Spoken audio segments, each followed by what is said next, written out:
So మొత్తానికైతే day 2 evening voting ఎలా ఉంది ఏంటి అని అంటే చాలా ఇంట్రెస్టింగ్ గా మారబోతుంది అన్నాం కదా. చాలా ఇంట్రెస్టింగ్ ఏమీ లేదు.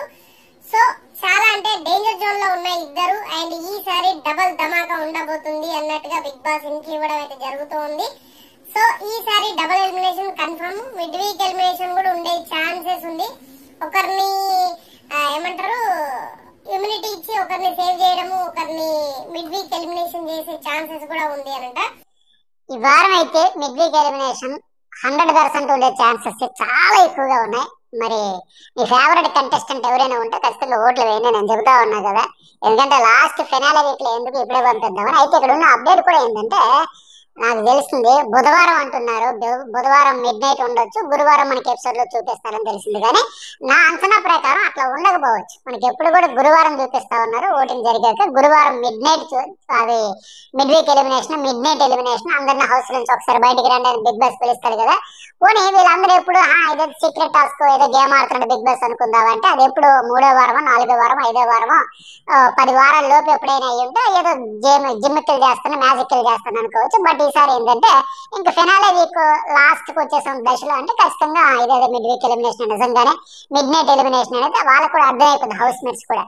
కాకపోతే ఇక్కడ ఎలాంటి ట్విస్ట్ చేస్తారో చూడాలి. డైరెక్ట్ గా బిగ్ బాస్ ఎంతవరకు జరిగిన ఓటింగ్ ప్రకారం అని చెప్పి పంపిస్తాడా, ఈ ఎలిమినేషన్ ప్రాసెస్ జరిగేంత వరకు జరిగిన ఓటింగ్ ప్రకారమే నిర్ణయం తీసుకుని నేనే పంపిస్తాను డైరెక్ట్ గా చెప్పేస్తా ఓకే. లేదంటే ఖచ్చితంగా ఏమైతే చెప్పండి, మీ ఊహకే వదిలేస్తున్నా. ఈ వారం అంతా టాస్క్ లో డెసిషన్ తీసుకునేటప్పుడు ఎట్లా జరుగుతుంది, మరి mid week elimination mid night elimination ఉంది కనుక మరి ఎవరు అర్హులు కాదు అని ఒకవేళ చెప్పాడు అనుకోండి, ఏం జరుగుతుందో ఖచ్చితంగా ఒక కామెంట్ పెట్టండి. నేను ఒక 5 seconds గ్యాప్ ఇస్తా, మీ కామెంట్ పెట్టండి. ఎవరు ఏ పేరు గెస్ట్ చేశారో చూస్తా ఒకసారి ఆడియన్స్ ఎట్లా అనుకోండి. ఎందుకంటే హౌస్ మేట్స్ కే డెసిషన్ గానీ వదిలేసి ఉంటుంటే ఎవరి పేరు టార్గెట్ చేస్తారు, ఎవరు ఈ హౌస్ లో ఉండడానికి అర్హత లేదు అని చెబుతారు. ఒక కామెంట్ అయితే పెట్టండి. సరే, ఇక నేనేమంటానంటే నా అంచనా ప్రకారం గురువారం మిడ్ నైట్ ఉంచితే మనకి శుక్రవారం ఎపిసోడ్ లో చూపిస్తారు అనుకుంటున్నా. న్యాయంగా అయితే ఓట్ల ప్రకారం ఆడియన్స్ జరుగుతున్న ఓటింగ్ ప్రకారం చూసుకున్నా సరే సుమన్ శెట్టే వెళ్ళాలి. ఇక హౌస్ మేట్స్ పంపాలన్నా అతడికి చెప్పాలి, కానీ చెబుతారా చెప్పరు. అయితే ఇక్కడ ఇంకోటి ఏంటంటే లాస్ట్ వీకే వెళ్ళిపోవాలి. అంతకు ముందు బాటమ్ 2 లో ఉన్నాడు కదా సుమన్ శెట్టి, ఆ తర్వాత లాస్ట్ వీకే రీతు అవుట్ అయిపోయిన వారమే వెళ్ళిపోవాలి. కాకపోతే రీతు గురించి ఈ అమ్మాయి సంజన మాట్లాడిన మాటల నేపథ్యంలో ఎవరేం తప్పు మాట్లాడలేదు, ఎదురు పక్క పక్కన ఉంటే నాకు కంఫర్ట్ గా లేదనే దాని మీద విపరీతంగా షోకి నెగిటివ్ టార్గెట్ అయిపోయింది. ప్రచారం కూడా జరిగింది. ఏం ఆవిడ తప్పేమనింది ఇప్పుడు, ఎందుకంటే చాలా మంది మీరు మెయిన్ స్ట్రీమ్ మీడియాలో కూడా చూడొచ్చు, చాలా డిబేట్లు జరిగేటప్పుడు కావచ్చు అంతేనండి రకరకాలుగా బిగ్ బాస్ షో అంటేనంటే వాళ్ళు అనుకున్నదే చేస్తారు. ఆవిడ ఆడిన దాంట్లో అబద్ధం ఏమనుందో తప్పేముందో ఉన్నదే రెగ్యులర్ గా మనం చూస్తున్న దానింది. ఆవిడేమో ఒక భాష కూడా అటు ఇటు మాట్లాడాలి, ఇవన్నీ రీచ్ అవుతాయి కదా. ఇంకేంటి సరే వాళ్ళు అలాగంటేనే కంటిన్యూ చేస్తారు, అదే వాళ్ళ కంటెంట్ అదే కావాలా. దీంతో నెగిటివిటీ పెరిగింది. ఎటు సుమన్ శెట్టితో పోల్చుకుంటే రీతు చౌదరి బాటమ్ 2 లో ఉంటుంది. ఆ వారం అంతా నేను చెబుతూనే వచ్చా. అవన్నీ సరే ఇంకెందుకు ఈవినే పంపించేదని పంపించేశారు. ఈసారి మాత్రం ఖచ్చితంగా సుమన్ శెట్టినే మిడ్ వీక్ ఎలిమినేషన్ పంపేస్తారని నేను అనుకుంటున్నా. మరి మిగతా వాళ్ళ ఓటింగ్ ఎట్లా ఉంది, చాలా మందికి చాలా డౌట్స్ కూడా ఉన్నాయి. ఏది ఫేక్ ఏది రీల్ అర్థం కాదు, అయోమయంలో ఉన్నాము అని కూడా కామెంట్లు పెడతారు. వాటి క్లారిఫికేషన్ కూడా ఇచ్చేస్తా. తరుజ ఎప్పట్లాగే ఫస్ట్ లోనే ఉంది 27%, 100% సేఫ్, నో డౌట్. ఈవిడైతే 100% ఆటలో హౌస్ లో ఉంటుంది. మాక్సిమం ట్రై చేసింది ఎట్లా వాళ్ళకి కంటెంట్ రావాలనో లేకపోతే తను ఉండాలనో రేసులో టాప్ లో టైటిల్ రేస్ లో ఉండాలని ఆవిడకైతే మంచి ఓటింగ్ జరుగుతుంది. ఇక రెండో ప్లేస్ లో ఇమాన్యుయల్ ఉన్నాడు, 21% ఉంది. అయితే కొంతమంది అడిగింది ఏంటంటే ఇమాన్యుయల్ లీస్ట్ లో ఉన్నాడంట, ఎలిమినేట్ అయిపోతాడంట, ఖచ్చితంగా అవుట్ అయిపోతాడంట, ఇట్లా చెబుతా ఉన్నారు. ఇదంతా సోది. కొన్ని వెబ్సైట్స్ లో బాట్స్ తో వేసే దాంట్లో కొన్ని చోట్ల ఈయన లాస్ట్ లో ఉన్నాడు, అలాగే కొన్ని చోట్ల సుమన్ శెట్టి అయితే ఫస్ట్ లో ఉన్నాడు. ఇదంతా ఫేక్ ఓటింగ్ ఫేక్ ప్రచారమే తప్ప అంత సినిమా లేదు. ఇమాన్యుయల్ ఖచ్చితంగా ఈ వారం సేఫ్, అతడు అవుట్ అయిపోతాడు అనుకుంటే దాన్ని మించిన అబద్ధం ఇంకోటి లేదు. మీకు ఒక ఎగ్జాంపుల్ కూడా చెబుతా. లాస్ట్ వీక్ ఎట్లా ఇప్పుడు ఏదైతే ఇమాన్యుయల్ కొన్ని చోట్ల కంప్లీట్ గా లీస్ట్ లో ఉన్నాడు, ఇతరకంటే సుమన్ శెట్టి కూడా పైన ఉన్నాడు, సో ఇమాన్యుయల్ అవుట్ అయిపోతాడంటే అని అడుగుతా ఉన్నారు చూడండి. ఇట్లాంటి సైట్ల్లోనే కొన్ని చోట్లలో రీతు చౌదరి లాస్ట్ వీక్ అంతా టాప్ 2 లో ఉండింది. నేను ఆ మాట కూడా చెప్పా, ఇదే కొలమానం అనుకుంటే రీతు చౌదరి తనుజను కూడా డామినేషన్ చేసేదేమో, ఫస్ట్ ప్లేస్ లోకి వచ్చేస్తామని చెప్పాయి కదా. ఆ రకంగా అయితే మరి రీతు లాస్ట్ వీక్ సేవ్ అయిపోవాలి కదా, 100% అయిపోవాలి కదా. మరి ఎందుకు కావాలా? మనం ఏం చెప్పాం, బాటమ్ 2 లో ఉండింది, అవుట్ అయిపోద్ది ఖచ్చితంగా, కొన్ని దగ్గర బాట్స్ పడితే అవి నమ్మకండి అని చెప్పాను లేదా. మిగిలిన కొన్ని చోట్ల లిస్ట్ లో ఉండింది. ఇప్పుడు బాక్స్ పెట్టుకుని ఎవరైనా వేయొచ్చు, మీరు నేను ఎవరైనా ఎవరికి నచ్చిన వాళ్ళకి గుద్దు పడేయచ్చు.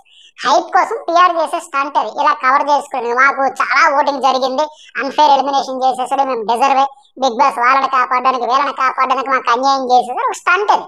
పిఆర్ తీసుకునే అమౌంట్ న్యాయం చేయాలంటే కంటెస్టెంట్ తరపున ఎంతవరకు సాధ్యమవుతుంది అంతవరకు వాళ్ళు ఎఫర్ట్స్ పెట్టి ప్రయత్నం చేస్తారు, చేసుకుని చెప్పుకోవాలి.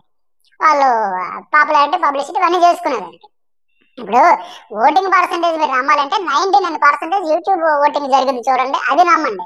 అది ఖచ్చితంగా అదంత తేలిక కాదు. అందులో మేనేజ్ చేయడం, మేనిపులేట్ చేయడం, కొన్ని వేల మెయిల్స్ ఉంటే తప్ప కాస్త వస్తే చేయగలరు తప్ప అది అంత ఈజీ కాదు, సాధ్యం కాదని కూడా చెప్పొచ్చు. 100% అక్కడ చేయలేరు. అట్లాగే మూడో ప్లేస్ లో సంజన ఉంది, ఈవిడికి ఒక 19% ఈమె కూడా లిస్ట్ లో ఉందంట అంటా ఉన్నారు, కానీ కాదు.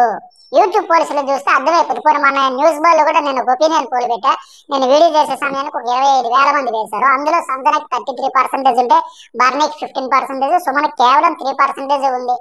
ఇప్పుడు సంజనాన్ని కావాలని కొన్ని సందర్భాల్లో లాస్ట్ వీక్ అంతకు ముందు లిస్ట్ లో పెట్టారు తప్ప, దీంతో అది చూసి కొంతమంది బ్లైండ్ గా ఫాలో అయిపోతూ అక్కడ లాస్ట్ లో ఓటింగ్ లో లిస్ట్ లో ఉండే వాళ్ళే పెడతారు బాటం తో లో కనుక సంజన అనుకుంటే అంతకంత అమాయకత్వం ఉండదు. పోనీ అన్ని క్రాస్ చెక్ చేసుకుని కొన్ని చెబుతారంటే అది కూడా కాదు కదా. ఏదో చెప్పాలని చెప్పేసాం, ఒకటి పట్టుకొని చెప్పేసాం అంటే ఇలాగే రాంగ్ క్యాల్కులేషన్స్ అంచనాలన్నీ ఉంటాయి. పర్ఫెక్ట్ ఓటింగ్ అనాలిసిస్ మన ఛానల్లో చూడండి. మీకు ఎప్పుడు కూడా నీ సీజనే కాదు, గత ఓటీటీ సహా ఇన్ని సీజన్లు ఎప్పుడైనా తప్పిద్దా? లాస్ట్ ఇద్దరు ఎవరైతే ఉంటారో వాళ్ళిద్దరిలో కూడా మ్యాక్సిమం తెలిసిపోద్ది మనకి ఈ కంటెస్టెంట్ అవుట్, ఆ డిఫరెన్స్ పెద్దగా లేకపోతే. కాకపోతే లాస్ట్ 3 లో ఉండేటప్పుడు డబుల్ ఎలిమినేషన్ అన్నారు అనుకోండి, పక్కగా ఈ కంటెస్టెంట్ 100% అని చెప్పి ఆ డబుల్ లో బాటం 3 లో ఉండే వాళ్ళని ఏ ఇద్దరిని పంపిస్తారు, రెండో కంటెస్టెంట్ అనేది. ఇప్పుడు 7 ఉన్నారు అనుకోండి, 7వ కంటెస్టెంట్ పక్క అని చెప్పేస్తారు. ఇక 5, 6 ప్లేసుల్లో ఉండే వాళ్ళు డబుల్ క్వశ్చన్ వచ్చేటప్పుడు కొన్ని ఈక్వేషన్స్ ఉంటాయి, ఆ బొటాబొటి ఎడ్జ్ లో ఉండేటప్పుడు కొంచెం అటు ఇటు అవుతుందేమో తప్ప మ్యాక్సిమం 100% మన ఛానల్ ఓటింగ్ అనాలిసిస్ అయితే అంచనా తప్పు కాదు, ఇది జరగబోతుంది. సో ఒక్క దగ్గర నమ్మేసి ఒక దగ్గర చూసేసి మీరు కన్ఫ్యూజ్ అవ్వక్కర్లా. ఇక భరణి, ఆయనకు 13% ఉంది, 4వ ప్లేస్ లో ఉన్నాడు. వాస్తవానికి ఆయన ఇన్ని సంవత్సరాలుగా ఇండస్ట్రీలో ఉండడానికి ఫ్యామిలీ ఆడియన్స్, సీరియల్ ఫాలోవర్స్ కి సంబంధించి కావచ్చు, ఈ హౌస్ లో అడుగుపెట్టినప్పుడు ఫస్ట్ 2 వీక్స్ లో ఎగ్ గలాట వల్ల కావచ్చు, కార్నర్స్ ఎక్కువ ఎక్కడ మీద ఫోకస్ చేయడం కావచ్చు, మంచి హైపే వచ్చింది. కేవలం ఓవర్ సేఫ్ ప్లే కూడా సేఫ్ ప్లే ఎంతకంటే కూడా ఆడలేడు. బిగ్ బాస్ హౌస్ లో ఏంటంటే అవతలోడు మైనస్ లో చెప్పాలి, నెగిటివ్ లో చెప్పాలి, వాళ్ళకన్నా నువ్వు ఎటు బెటర్ చెప్పాలి. బయట అయితే గొడవలు పడండి, వాడి వంకలు వెతుకు వీడి వంకలు వెతుకు అడగరు కదా, అవసరం కూడా ఎవడికి లేదు, ఎవడు ఎట్లా పోతే మనకి ఎందుకు అన్నట్టు. బట్ ఇక్కడ ఏంటంటే కాన్సెప్ట్ అది, దాన్ని రివర్స్ లో వెళ్ళి వచ్చిన వాళ్ళందరినీ పొగిడి అతని గ్రాఫ్ అతను తగ్గించుకున్నాడు సేఫ్ ప్లే వల్ల, లేకపోతే ఎక్కడో ఉండాల్సిన వాడు. అట్లాగే 5th ప్లేస్ లో డేమన్ పవన్ ఉన్నాడు, ఇతను కూడా ఒక 12, 13 ఈ రేంజ్ లో జరుగుతుంది. రైతు తర్వాత కొద్దిగా పెరిగింది కానీ ఇంకా పెరగాలి. కానీ సేఫ్ అవ్వాలంటే ఈ వారం సేఫ్ జోన్ లో ఉండాలంటే చాలదు. డేమన్ పవన్ అయితే రిస్క్ లో ఉన్నట్టే. ఇక సింగిల్ ఎలిమినేషన్ అయితే 8, 7 ఆ రేంజ్ లో సుమన్ శెట్టి ఉన్నాడు. నా అంచనా ప్రకారం mid week elimination Suman Shetty అవుతాడు. ఒకవేళ ఇంకా వీకెండ్ లో ఇటు double elimination, mid week elimination and double elimination. Mid week లో వారం మధ్యలో సుమన్ పంపిస్తే వీకెండ్ లో డేమన్ పవన్ బర్నీలో ఒకరు వెళ్తారు.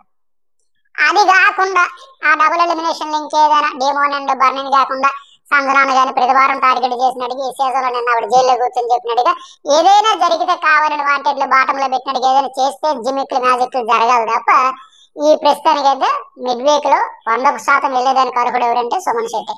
ఆ తర్వాత వీకెండ్ లో డేమోనర్ భరణి ఇట్లా ఉండబోతుంది. మరి మీ ఫేవరెట్ కంటెస్టెంట్ ఎవరో నేను ఇప్పటికే పైన పిన్ చేసి కూడా పెడతాను, మిస్డ్ కాల్స్ నెంబర్లు ఉంటాయి కనుక అయ్యో ఉండాల్సిన వాళ్ళు ఓటు వేయాల్సిందే మర్చిపోయాం అట్లా కాకుండా మీకు నచ్చితే ఓటు వేయండి, లేకపోతే లేదు. సరేనా? ఓకే.